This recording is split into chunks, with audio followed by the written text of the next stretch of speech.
मी श्वेता सीमा विनोद पाटील. गेल्या काही दिवसांपासून मी सातत्याने सोशल मीडियावर एक विषय मांडते की आमचा जो ग्रामीण रुग्णालय आहे पिंपळगाव हरेश्वरचं आणि कोल्हेचं जी आरोग्यवर्धिनी आहे त्या दोघांची अवस्था खूप वाईट आहे. म्हणजे ग्रामीण रुग्णालय हे येतं आरोग्य विभागाकडे आणि कोल्हेचा जो दवाखाना आहे आरोग्यवर्धिनी आहे ती येते जिल्हा परिषदेकडे. मी आता दोन्ही ठिकाणी पाठपुरावा केला. 18 तारखेला मी आरोग्यमंत्र्यांना ईमेल केली होती की याची अवस्था, आमच्या दवाखान्यांची अवस्था खूप वाईट आहे, याच्यावर तात्काळ कारवाई केली जावी. तर त्याची अवस्था अशी आता की आपले जे ग्रामीण रुग्णालय आहे पिंपळगाव हरेश्वरचं तिथे परमनंट डॉक्टर नाहीये. जे 3 डॉक्टर आहेत ते पूर्ण वेळ येत नाहीत, म्हणजे 4 तासाची ड्युटी ते करत नाहीत. त्या आठवड्यात 2-2 दिवस येतात. त्यांनी ठरवून घेतले 2-2 दिवस आणि त्यातले पण ते 2-3 तासच येतात. म्हणजे सकाळी 11ला 10:30 येतील, 2 तास थांबतील, निघून जातील अशी अवस्था आहे. म्हणजे इथे इमर्जन्सी जर काही वाटलं तर इथे डॉक्टर नाहीयेत. नर्स एखादी नर्स असतात. औषधांचा फार तुटवडा आहे. म्हणजे साधं खोकल्याची बॉटल सुद्धा इथे लवकर मिळत नाही.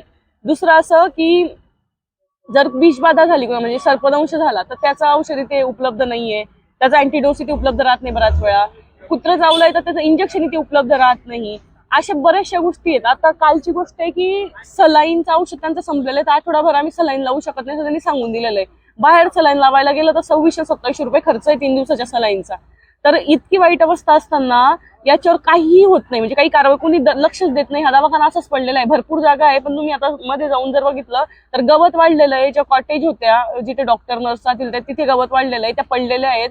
एक पोस्टमार्टम रूम बांधली होती भरपूर खर्च करून, ती पोस्टमार्टम रूम बांधून तशीच पडलेली आहे. म्हणजे ती पोस्टमार्टम रूम वाटत पण नाही.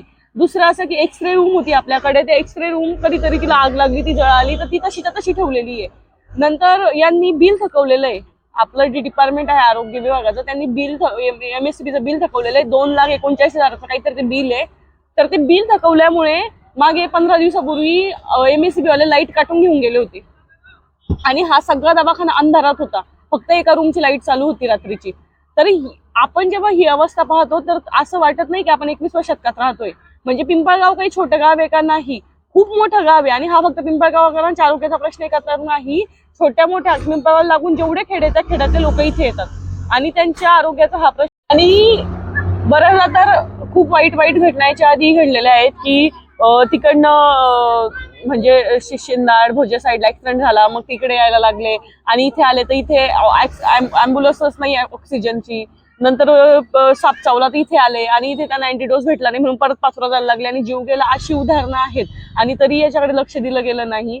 कोल्हेचा जो दवाखाना होता तो तर पूर्ण म्हणजे त्याचं 1 कोटीचं बांधकाम करून ते लॉक करून ठेवलेलं होतं. जेव्हा आपण हा आवाज उठवला तेव्हा निदान तो दवाखाना आता त्यांनी त्याचं कुलूप उघडलं, तो साफसफाई केली आणि सांगितलं की आठवड्यातले 2 दिवस तिथे डॉक्टर असतील. म्हणजे एवढी अपडेट त्यांनी दिलेलं आहे की जे कोल्ह्याचा दवाखाना झेडपीच्या अंतर्गत येतो आणि त्याचे जे म्हणजे त्याचं जे सगळं काही बघतात जिल्हा लेवलला DHO डिस्ट्रिक्ट हेल्थ ऑफिसर त्यांनी आपल्याला इथपर्यंत सांगितलं की 2 दिवस तो दवाखाना सुरू राहील आणि पुढेही आम्ही परमनंट डॉक्टरसाठी स्टाफसाठी मागणी केलेली आहे. त्याचं डॉक्युमेंट त्यांनी आपल्याला दाखवलं आणि ती मागणी मान्य झाल्यानंतर तो पूर्ण वेळ सुरू राहील. पिंपळगावच्या दवाखान्याच्या बाबतीत मात्र काहीच हालचाल अजून झालेली नाहीये.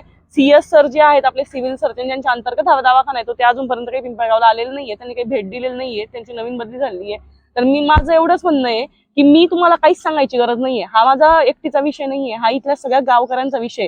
आणि तुम्ही जर इथे आले म्हणजे पंचक्रोशीतल्या सगळ्या गावांचा विषय, तुम्ही जर इथे आले तुमच्या डोळ्यांनी अवस्था पाहिली तर तुम्हीच सांगा की याचं काय करायचं.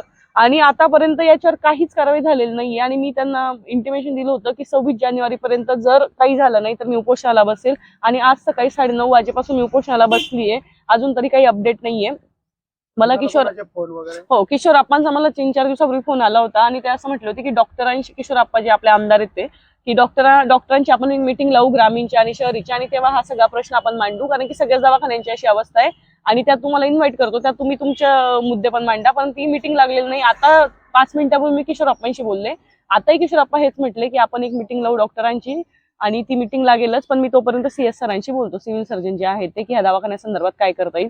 जर सिव्हिल सर्जन आमचे आश्वासन दिलं पाहिजे. आश्वासन नाही, मी सिव्हिल सर्जन जे आहे जे ऑफिशियली याच्यावर सर्जन जळगावचे सिव्हिल सर्जन जे आहे ज्यांच्या अखत्यारीत हा दवाखाना येतो, ज्यांच्या सहीने इथले कामं होतात, ज्यांच्या सहीने इथे लोकांच्या भरत्या होतात, त्यांनी आम्हाला लिहून द्यावं की आम्ही इथे डॉक्टरांना 8 तास ड्युटी कंपल्सरी जी आहे ती करू, आम्ही इथे औषधांचा पुरवठा व्यवस्थित करू, जी काही पीएम रूम बंद आहे किंवा जी एक्सरे रूम बंद आहे त्याचं त्वरित, आणि आम्हाला असं तोंडी आश्वासन नकोय, हवेत दिलेले आश्वासन की लगेच आम्ही करून देऊ आणि 1000% गॅरंटी देतो वगैरे वगैरे, असं ते माझ्याशी फोनवर बोलले. त्या 1000% गॅरंटीचं मी काय करू?